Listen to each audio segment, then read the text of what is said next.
Tantor Audio, a division of Recorded Books, presents An American Marriage, the Untold Story of Abraham Lincoln and Mary Todd, by Michael Burlingame. Narrated by Stephen R. Thorne. Introduction. Abraham Lincoln was apparently one of those men who regard connubial bliss as an oxymoron. During the Civil War, he pardoned a Union soldier who had deserted to return home and wed his sweetheart, who reportedly had been flirting with another swain in his absence. As the president signed the necessary document sparing the miscreant's life, he said, "I want to punish the young man. Probably in less than a year, he will wish I had withheld the pardon." This book describes and analyzes why Lincoln had good reason to regret his marriage as much as he expected the young soldier to rue his. Lincoln is justly known as a man of sorrows, largely because of the soul-crushing responsibilities he shouldered as president during the nation's bloodiest war. But it is impossible to understand the depth of that sorrow without realizing just how woe-filled his marriage truly was. One of the most poignant discoveries I made in more than 30 years of Lincoln research is an unpublished interview with one of the president's longtime friends and political allies, Orville H. Browning. Even though Lincoln was notoriously shut-mouthed about his private life, Browning recalled that during the Civil War, the president often told him about his domestic troubles, and that he was constantly under great apprehension lest his wife should do something which would bring him into disgrace. And she did just that by her unethical, tactless, unpopular, scandalous behavior as First Lady. Try to imagine contending with the pressures to which Lincoln was subjected as he toiled to unify the vociferous Republican Party, composed of Whig-hating former Democrats and Democrat-hating former Whigs, and the even more vociferous North, which included slaveholders in the loyal border states and abolitionists, anti-tariff free traders and high-tariff protectionists, radical European refugees and nativist bigots, teetotaling prohibitionists and beer-loving Germans, racial egalitarians and dyed-in-the-wool negrophobes. On top of that, he had to inspire popular morale, to raise armies and find capable leaders for them, to mobilize the economic resources of the North, to distribute patronage wisely while besieged by swarms of importunate would-be civil servants, and to deal with hypercritical newspaper editors, backbiting cabinet members, fractious governors, egomaniacal legislators, and recalcitrant generals, among others. And on top of that, he had to cohabit the White House with a psychologically unbalanced woman whose indiscreet and abusive behavior taxed his legendary patience and forbearance to the limit. A few months after Lincoln's assassination, Orville H. Browning, while discussing Mrs. Lincoln's mental weakness, predicted that people will never know what Lincoln suffered and endured. He had the wisdom of Socrates and the patience of Christ. The sad story of the Lincoln's domestic life has long been glossed over. In 1946, Ellery Sedgwick lamented that writers dealing with Lincoln's tragic marriage had drawn a quiet curtain over a supreme exasperation of his life, and as a result, the full magnificence of his conquest over circumstances remains incomplete. Mary Todd Lincoln, Sedgwick wrote, was a termagant and a horror, and yet how is she remembered? The other day I turned the pages of a biography which made her the sweet heroine of romance, and even Carl Sandburg is so charitable that he thinks of her as a poet should think of every woman. Sedgwick's appeal to strip away the quiet curtain hiding the truth about Lincoln's marriage has gone unheeded. A few years after his memoir appeared, Ruth Painter Randall published Mary Lincoln, Biography of a Marriage, depicting her subject as an appealing love story and assuring readers that the nation can well be proud of this American romance. Many subsequent authors have followed Randall's lead. More recently, historians like Jean H. Baker and Catherine Clinton have lionized Mrs. Lincoln, as Jason Emerson wrote, implausibly making her out to be a pioneer feminist. The effect of such romanticized and politicized works has been to create what historian John Y. Simon called the legend of the happy marriage. The worst offenders are Mrs. Lincoln's biographers, who resemble defense attorneys and cheerleaders rather than impartial scholars. Michael Berkheimer aptly deems them apologists for Mary Lincoln. Some of her defenders go so far as to justify the physical abuse she administered to her husband. Lewis A. Warren, commenting on her reputation for having a quick temper and a sharp tongue, concluded, "Possibly she threw coffee at Lincoln and drove him out of the house with a broom, and probably he deserved it." Considerable evidence shows that in fact Lincoln's marriage was, as his law partner William H. Herndon observed, a domestic hell on earth, a burning, scorching hell, as terrible as death and as gloomy as the grave. After practicing law with Lincoln for well over a decade in a two-man firm, Herndon exclaimed, "Poor Lincoln! He is domestically a desolate man, has been for years to my own knowledge, because of his marriage to a very curious, eccentric, wicked woman." Although Mrs. Lincoln's biographers have criticized Herndon and his informants, Douglas L. Wilson cogently argued that the stories Herndon collected and his own view of Mary and the Lincoln marriage differed little from that of many of Lincoln's other close friends, and from that of Springfield generally. Similarly, Lincoln historian Paul M. Engel noted in 1930, "As to Lincoln's domestic difficulties, no fair-minded student can disregard what Herndon wrote.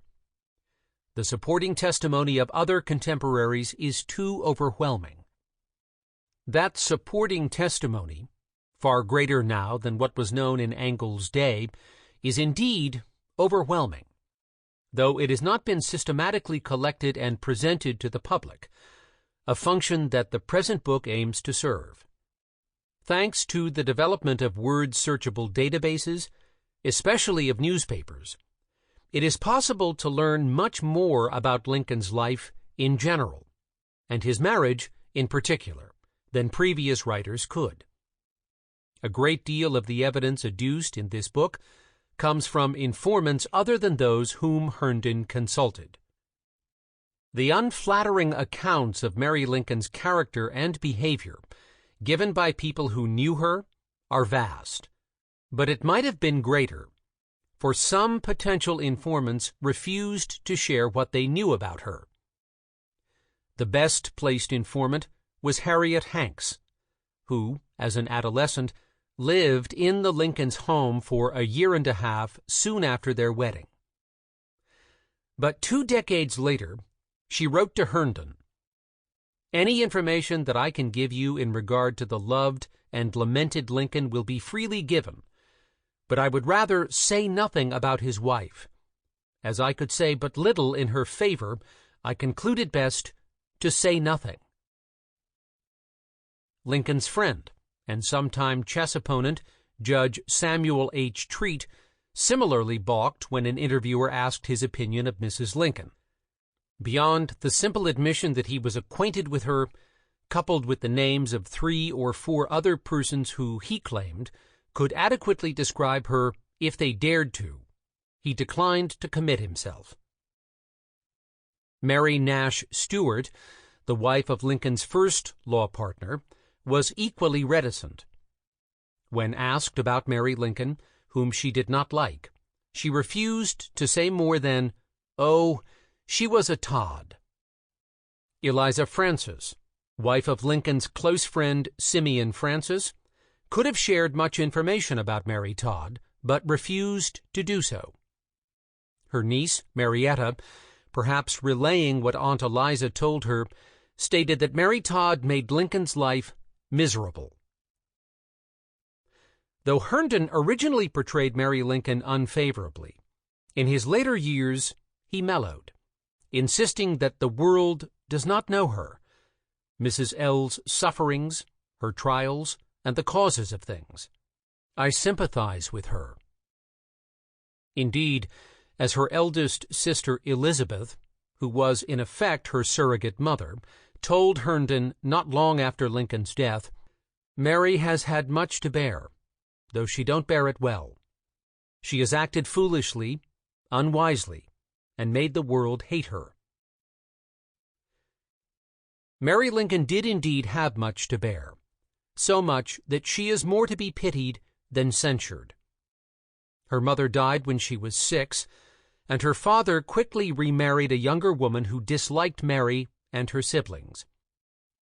Feeling emotionally abandoned by her father and rejected by her stepmother, she developed an intense psychological neediness.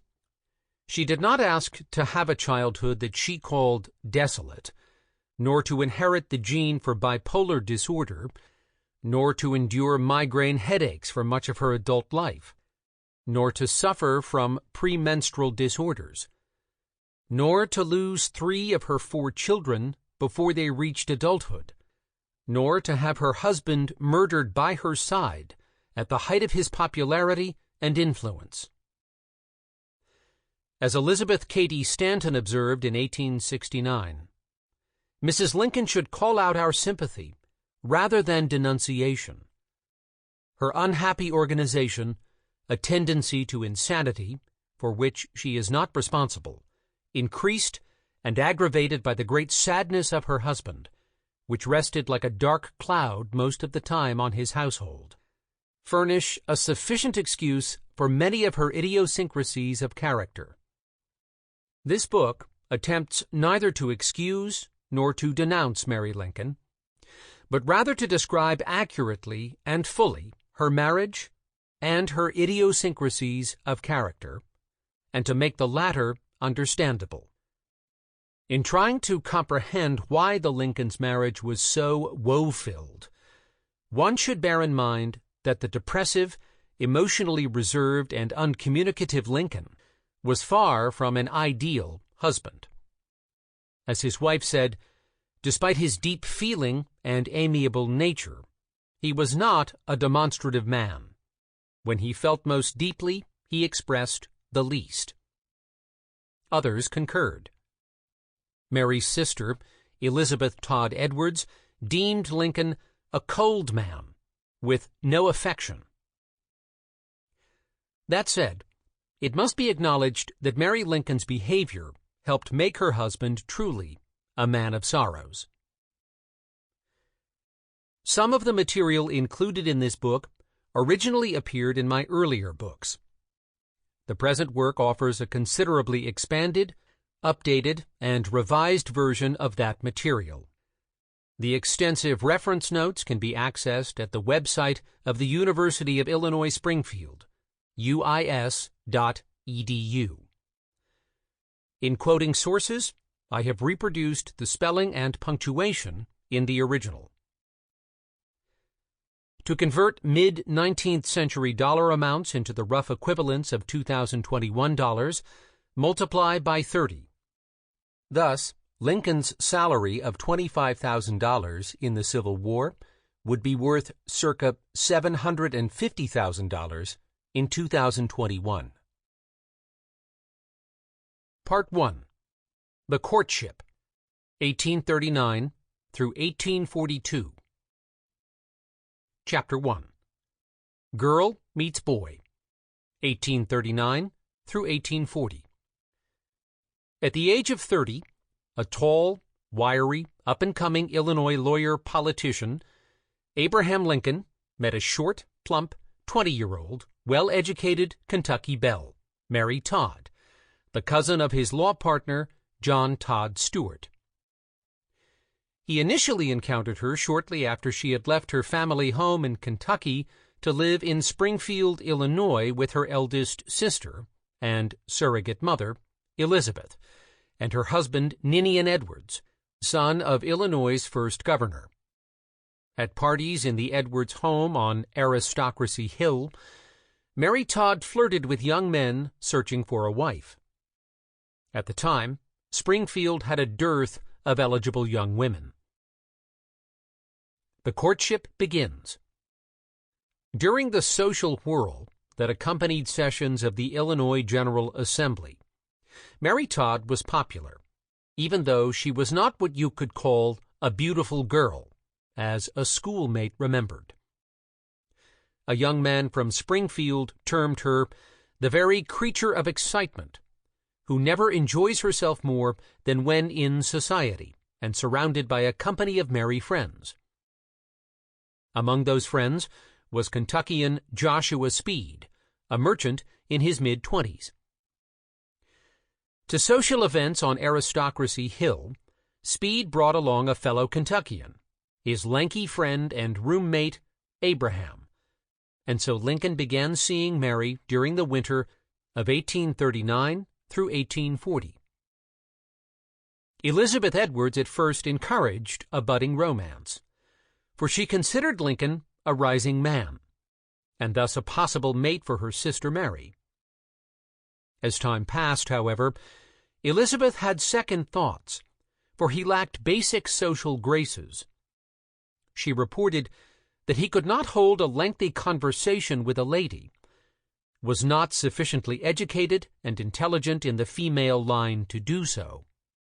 He was charmed with Mary's wit and fascinated with her quick sagacity, her will, her nature, and culture. I have happened in the room where they were sitting often, and Mary led the conversation. Lincoln would listen and gaze on her as if drawn by some superior power, irresistibly so. He listened, never scarcely said a word. Elizabeth Edwards presciently warned her sister that Lincoln and she were not suitable to each other, for they had no congeniality, no feelings, etc., alike. Mary was quick, lively, gay, frivolous it may be, social, and loved glitter, show, and pomp and power.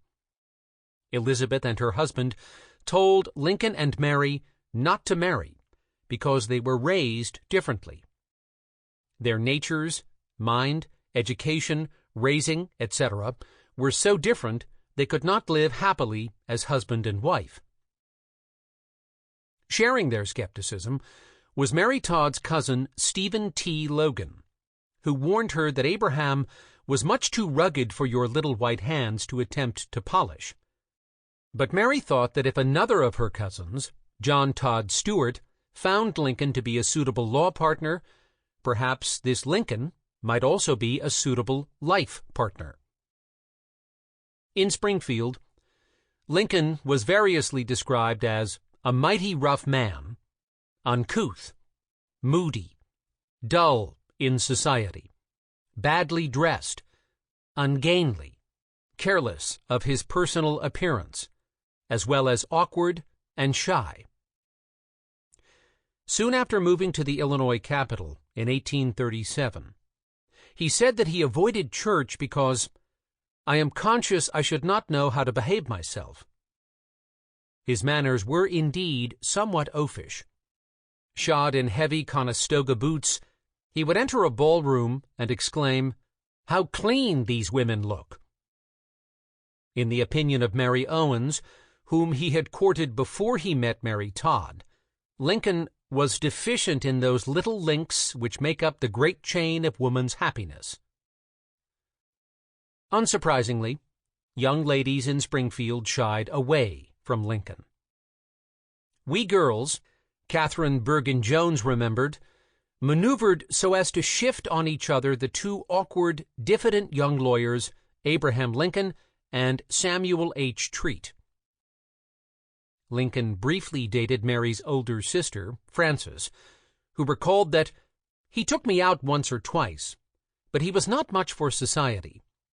He would go where we, took him, but he was never very much for company. At that time, he was considered the plainest man in Springfield, she said. Another Springfield woman marveled at the almost prophetic insight that led Mary Todd to choose the most awkward and ungainly man in her train, one almost totally lacking in polish. Lincoln's social ineptitude and lack of sex appeal. Lincoln had been uncomfortable around young women from his days in Indiana, where he lived from the age 7 to 21. Hoosier maidens liked him, but not as a beau, for they thought him too green. One remembered that he was so tall and awkward that the young girls my age made fun of Abe.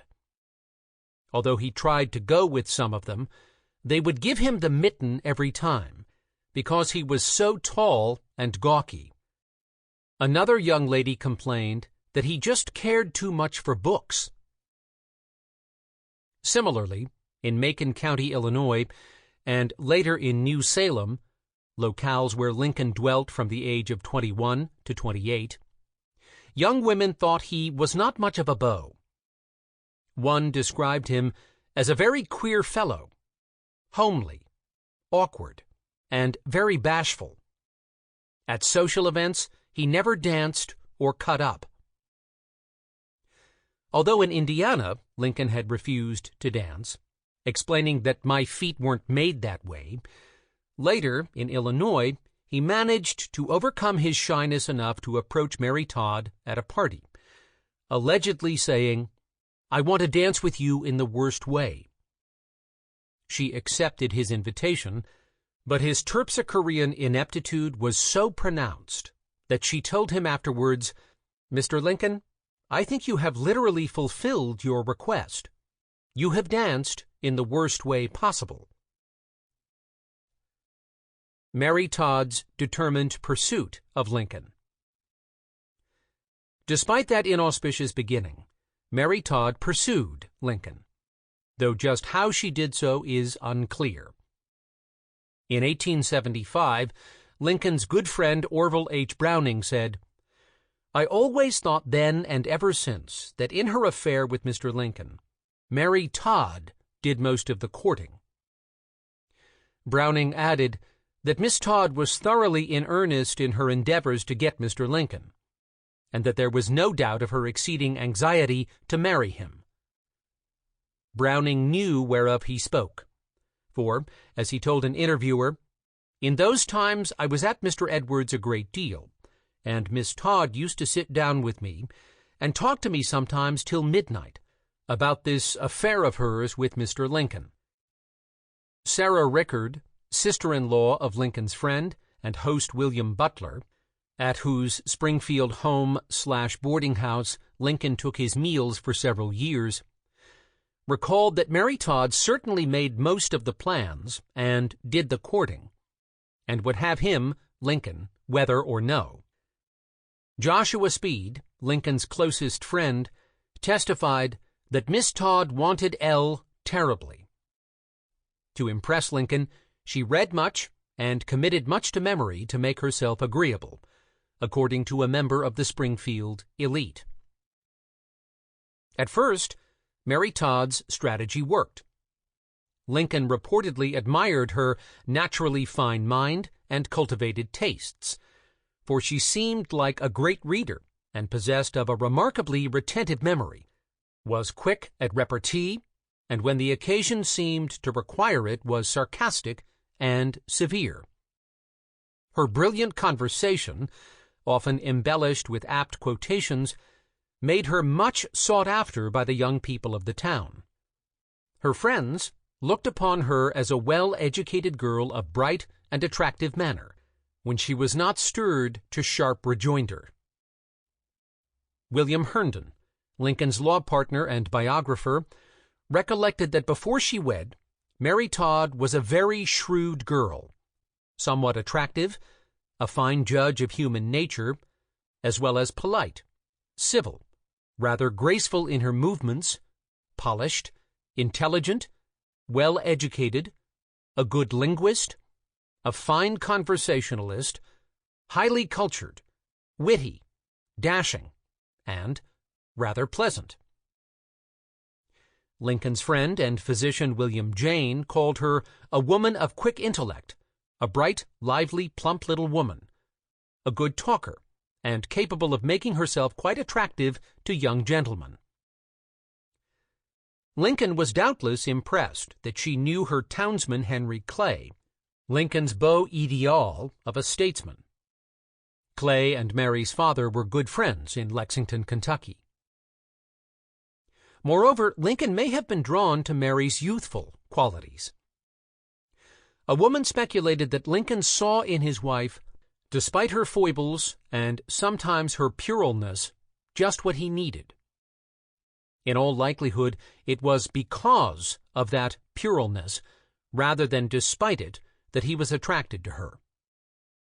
As Helen Nicolay, daughter of Lincoln's principal White House secretary, noted, Lincoln's attitude toward his wife had something of the paternal in it, almost as though she were a child under his protection.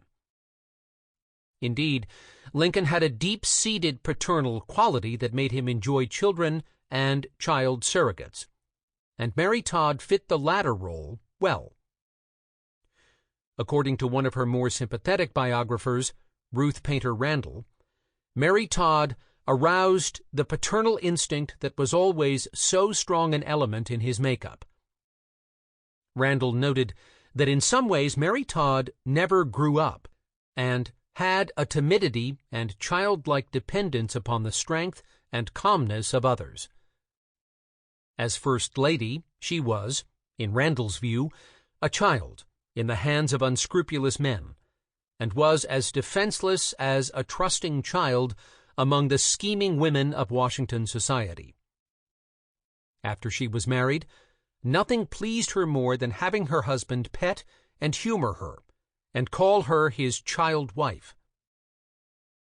In 1848, when Lincoln was a congressman in Washington, and she, then staying in Kentucky with her parents, expressed a desire to join him in the nation's capital, he asked her, "Will you be a good girl in all things if I consent?"